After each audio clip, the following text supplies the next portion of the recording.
jumpa lagi di Yaku Store Official. Ya, pada kesempatan kali ini gue pengen kembali lagi review gadget. Ya, dimana gadget sampai saat ini masih jadi konten yang menarik untuk disaksikan oleh orang-orang. Oke, langsung saja, nggak perlu berlama-lama. Ini dia produknya. Ini adalah handphone seperti biasa bekas Jepang ya, dengan tipe Sharp Aquos SHF 42 ya. Mungkin udah banyak yang ngulas dan review, tapi kali ini gue pengen lebih detail versi gua ya. Ini pertama kita cek dulu sisi fisiknya ya. Layarnya handphone ini sekitar 6 inch dan mempunyai sisi metal ya. Sisinya metal. Dan ini sih mudah-mudahan kayak bukan keruman ya, yang keruman yang bisa rontok, tapi ini seperti keruman yang memang solid ya, jadi bagus ya. Terus bodinya juga masih mengkilat banget ya, mulus, padahal gua beli yang sekelas 95% kemulusannya ya. Enggak ada lecetnya ya, jadi ya masih oke. Langsung aja kita lihat kejeroan dalamnya. Oke, ini dia tampilan depannya. Dia punya layar poni di tengah-tengah ini ya. Oke, soal layar poni ini sebenarnya masalah selera ya, ada yang suka ada yang enggak.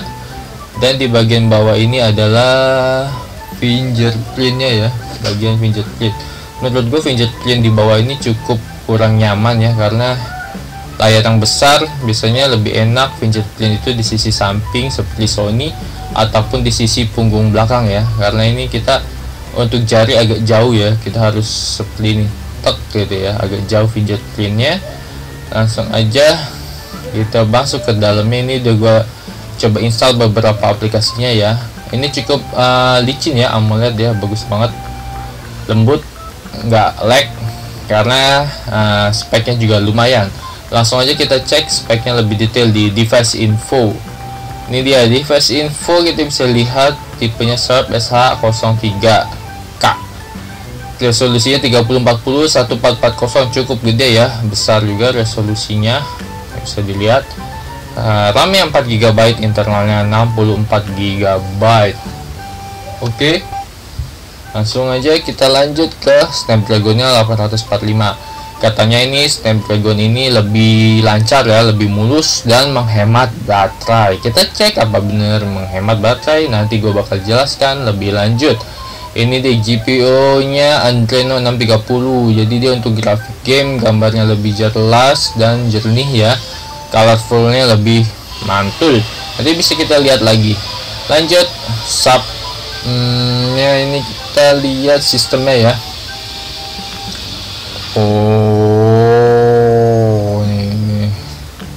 Ini enggak terlalu penting. Screennya kita lihat 3040 1440 ini ya, tadi ya seperti udah gue jelasin. Resolusi layarnya cukup besar ya. Dan lanjut, ini RAM-nya tadi 4GB dan internalnya 64GB ya. Free-nya sekitar 36GB ya, karena gue udah install macam-macam aplikasi. Kameranya juga lumayan ya, jadi kamera belakangnya 22,5 megapiksel dan dia punya dual kamera ya di bagian belakangnya ya. Ini bisa membuat foto kalian angle-nya bisa widescreen ataupun standar. Langsung aja, kamera depannya sekelas 16 megapiksel resolusinya. Lanjut, baterainya 3130 mAh ya, nggak terlalu kecil nggak terlalu besar. Kesehatan baterainya katanya good ya, ini good. Oke, nanti kita cek, gue bakal jelasin. Selanjutnya ini suhunya, sensornya nggak terlalu lengkap ya, karena dia belum bisa sistem augmented reality ya. Jadi kalian bisa, biasanya kalau Sony itu yang baru udah bisa masang measure ya, jadi buat ngukur kalian bisa pakai handphone, tapi ini belum mendukung. Ini aplikasi yang udah gue install. Nah, kurang lebih seperti itu ya. Lanjut, nanti kita tes gamingnya. Kita masuk ke sistemnya, coba kita lihat. Ini dia udah Android apa ya, dia sudah Android 10 ya, Android 10. Jadi sebenarnya setelah mentok di Pi, dia Google merubah penyebutannya menjadi angka ya, sekarang 10, Android 10. Sebenarnya 10 itu dia sudah tulis ini Q ya, cuman nggak ada singkatan kepanjangannya Q nya. Nah itu aja, lanjut. Dan selanjutnya kita coba untuk tes kameranya ya. Oke, pertama kita lihat dia kamera belakangnya ada dua lensa ya, satu adalah kamera standar dan satu widescreen ya, jadi gambarnya itu bisa lebar gitu, jadi full ya kalau untuk foto-foto atau video. Dan bagian depannya ini dia layar poni ya, jadi kameranya tuh di sini nih menonjol ya, di sini nih. Oke, itu aja, langsung kita tes aja. Oh ya, ini bodi belakang ini dia kayak kaca ya, glass. Jadi kalau kalian mau ngaca bisa kelihatan muka kalian di belakang handphone ini. Mewah banget ya desainnya. Untuk pertama kita coba kamera depan. Ini ada objek. Gue coba foto susu Indomilk ya. Oke. Kita foto. Oke, nanti kita lihat hasil jepretannya ya. Ini foto susu Indomilk. Selanjutnya kita coba videokan.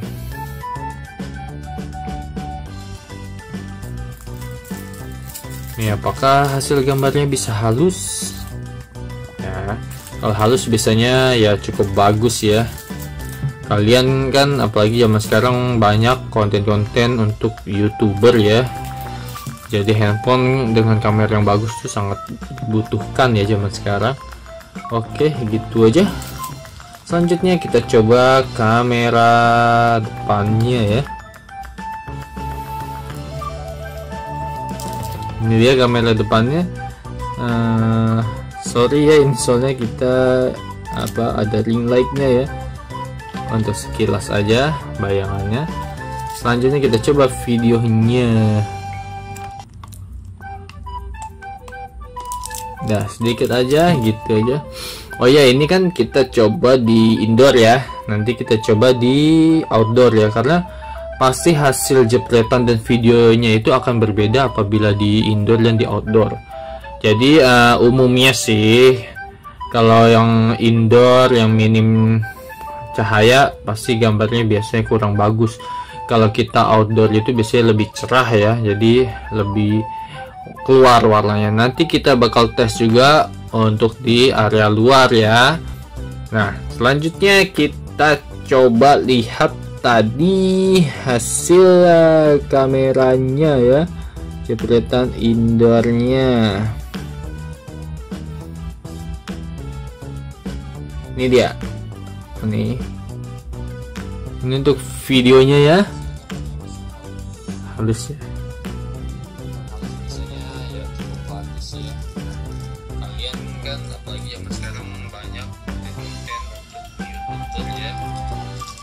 Untuk speakernya dia yang keluar yang bagian bawahnya ya, bagian atas sepertinya ada ini juga speaker, cuman kayaknya ini hanya untuk suara mengangkat telepon ya. Jadi kalau audio telepon tuh keluarnya dari sini ya kalau percakapan, dan ini keluar audio untuk musik.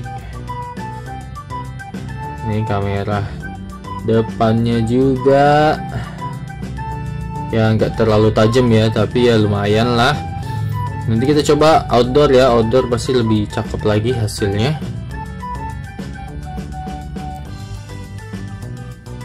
Dan untuk ini dia videonya kamera depan ya. Tuh. Halus juga. Dan ini juga hasil jepretannya ya. Agak nggak terlalu tajam ya sebenarnya ya. Padahal handphone ini diganyang-ganyang mempunyai resolusi 22 megapiksel kamera belakang dan depannya 16 megapiksel, tapi ya agak kurang cakep juga sih warnanya. Jadi kita bandingin dari sisi outdoornya, oke.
Selanjutnya kita bahas daya tahan baterainya. Ini yang sangat penting dan gue rasa gue agak curiga ya dengan daya tahan baterai ini, karena baterai handphone ini kan katanya mempunyai kemampuan Snapdragon 845 yang bisa dibilang lebih ngebut dan lebih hemat baterai ya. Tapi nyatanya ternyata borosnya lumayan loh handphone ini guys. Jadi kita dari cas 100% kita mainnya sekitar semenit atau 2 menit aja itu udah turun 1 baterai dan 2 baterai. Itu agak wow menurut gua sih ya. Padahal secara spek looks ya cukup mewah dan mumpuni ya, dengan RAM 4 GB, internal 64 GB cukup oke. Cuman sayang gua sanksi sama baterainya ya. Padahal gue lihat dicek device infonya itu baterainya sih katanya sehat ya. Baterai sehat, good, tapi entah daya tahannya kurang. Dan ini tadi kalian bisa lihat di video sebelumnya gue masih pakai wallpaper yang terang, tapi sekarang gue gelapin karena gelap ini bisa menghemat daya baterai. Itu bukan kata gue ya, karena memang di menunya ini tuh dia tersedia tema gelap khusus untuk menghemat daya baterai. Nah, tema gelap ini untuk menghemat daya baterai. Ini jika modus hemat baterai kalian nyalakan, otomatis backgroundnya jadi gelap semua. Nah, jika kalian matikan, semuanya bakal terang, tapi ini bakal lebih boros baterai. Oke, dari situ kita bisa simpulkan bahwa dari vendor pembuat handphone ini pun juga dia mensangsikan bahwa handphone yang diproduksi ini tidak kuat baterainya ya. Agak ya sedih sih ya. Nih, saat kita hitamkan semua menu jadi gelap, fitur hemat baterai kita nyalakan, semua fitur jadi gelap termasuk WhatsApp semuanya. Oke, itu aja. Makanya kalian yang mau beli ya cukup bisa jadi bahan pertimbangan ya. Memang faktor baterai itu penting sebenarnya ya. Tapi anehnya kalau kalian buat info nih ya, maaf nih videonya kepanjangan, kalau dalam keadaan handphone dimainkan semenit 2 menit itu akan berasa sekali turun baterainya. Tapi dalam keadaan handphone mati seperti ini, handphone tidak kita mainkan, kita bawa-bawa itu dia awet sekali, awet, turunnya tuh lama. Tapi kok kita udah buka, kita scroll sedikit 2 kali gitu aja bakal terasa turun baterainya cukup kuat. Nah, ini gue udah pakai modus hemat baterai sih ya. Kalau gue nggak pakai itu cepet sekali ya. Buat dia pertimbangan kalian aja. Oke, lanjut.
Dan selanjutnya kita coba yang dinanti-nanti fitur untuk kemampuannya bermain games ya. So, kita lihat gua ada game bola DLS. Nah, ini game favorit gua ya. Karena selain simple, gak terlalu ribet seperti FIFA dan PES. Filenya juga tidak terlalu besar, tapi grafiknya juga cukup sama ya untuk dimainkan. Ini lagunya dia.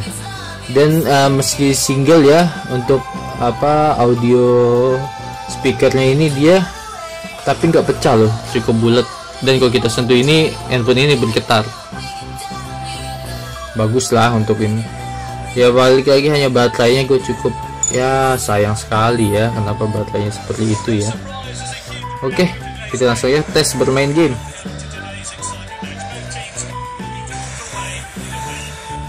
Nah, ternyata lebih smooth, memang lebih nggak nge-lag ya kalau kita hemat baterai, kita matikan. Oke.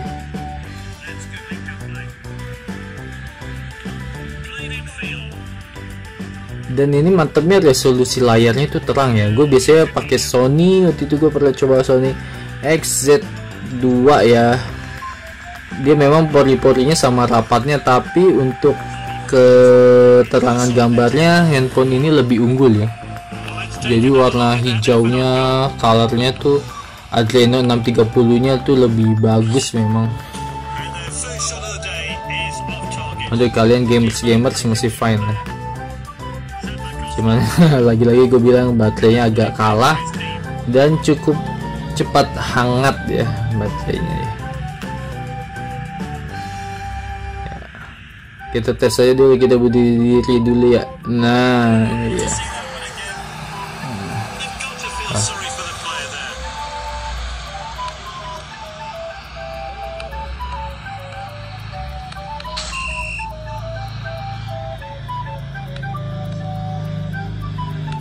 Grafik bola ini cukup oke juga ya.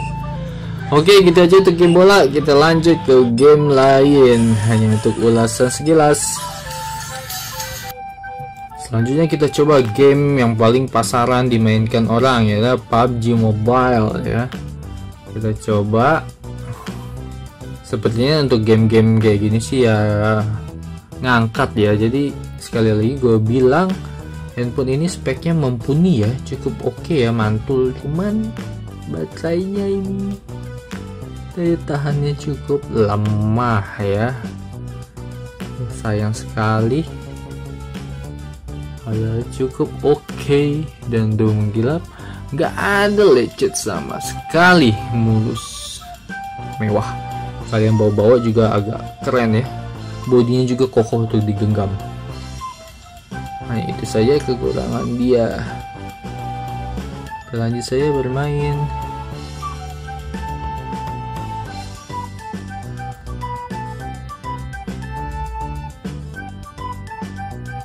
Wah, ternyata belum gua download full guys. Lama ini mah. Oke, intinya gua kasih kesimpulan aja untuk game-game semua. Dia tuh nggak ada lemotnya ya untuk game PUBG, Free Fire, atau game berat lainnya, karena RAM 4GB 64GB ini enggak KW-KWan ya, jadi bisa dibilang original dan pasti tidak akan nge-lag.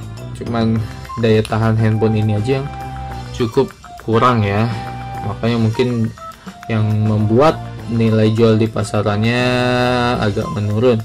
Oke, gitu aja, karena ini masih download cukup lama, gue skip dulu ya untuk game PUBG nya. Oke, kita bahas yang lain. Dan satu lagi, handphone ini kalian lihat tidak ada tombol home screen-nya di bagian bawah. Nah, ya, kosong melompong. Tadi gue biasa pakai Sony ya untuk sehari-hari, begitu gue coba pakai ini gue cukup bingung ya Sub Aquos ini, karena berbeda sekali tampilannya, beberapa fiturnya gue pikir ya sama ya karena basicnya Android. Ternyata untuk membuat minimize file gambarnya itu cukup bingung ya. Emang sih ya agak terlalu lama belajarnya. Ini contohnya kalian ingin membuka menunya, ini kan tidak ada menu utamanya ya, ini adalah shortcut semua. Menu utamanya kalian dorong ke atas. Nah, kayak gini. Kalian pengen minimize lagi, dorong ke atas lagi. Untuk menu ke atas ini apa, tarik atas ke bawah ya sama aja ya kayak HP yang lain. Itu dia fitur-fiturnya, ada penghemat kuota, mode sarung tangan, penghemat baterai dan lain-lain, Dolby Atmos untuk suaranya. Gitu aja. Dan kalau kita mau meng-clear dari file-file yang udah kita buka, kalian geser gini, set, kalian tarik begini. Nah, ya kan? Ini file-file yang dibuka. Karena dia tidak kelihatan tombol backnya ya, atau tombol erase. Nah, clear, hapus semua. Nah, itu aja. Hal-hal yang simple tapi sebenarnya itu sangat bermanfaat untuk kita gunakan tiap hari ya biasanya ya, untuk meringankan baterai handphone kalian. Lihat ini sudah 65% dan hangat guys, panas mas, bukan hangat lagi, panas. Jadi ya buat pertimbangan kalian ya. Nanti harganya gue bakal bahas di akhir videonya, tapi kalian ingin kekurangannya misalkan kalian bawa jalan-jalan jauh ya, kalian standby power bank lah ya, karena untuk mengandalkan daya tahan handphone ini yang standby terus-terusan nggak worth it lah. Nggak ngerti gue kenapa dia bikin handphone seperti ini ya. Kita pakai modus hemat baterai lagi lah, modus gelap. Nah, ini jauh lebih baik. Makanya wallpapernya gue bikin gelap juga ya, karena ya ini bakal gue pakai hari-hari juga ya. Mirisnya begitu. Oke, sekian aja review gue mengenai handphone Sharp Aquos SHF 42 ya. Secara model, elegan, semua kamera ya cukup mumpuni ya, cukup oke. Sayang dia lemah di baterainya dan cepat sekali panas. Oke, jadi buat pertimbangan kalian, apakah ini masih layak untuk kalian beli, atau kalian yang ingin beli, pikir-pikir dulu aja ya. Lebih baik kalian pilih yang sudah pasti-pasti aja. Untuk HP second Jepang gue rekomendasi untuk kalian pakai sendiri masih memegang adalah Sony ya. Untuk fitur kecanggihannya juga lebih baik kalian beli Sony ya. Tapi balik lagi ke kenyamanan orang masing-masing ya. Siapa tahu, gua nggak tahu ya apa orang yang punya handphone ini, coba kasih ulasan juga apakah kondisinya sama, bakal panas, hangat dan boros baterai juga. Tunggu ulasannya ya, atau kalian bisa komen di video ini. Oke, bye bye, jangan lupa share, like, komen dan subscribe. Dadah.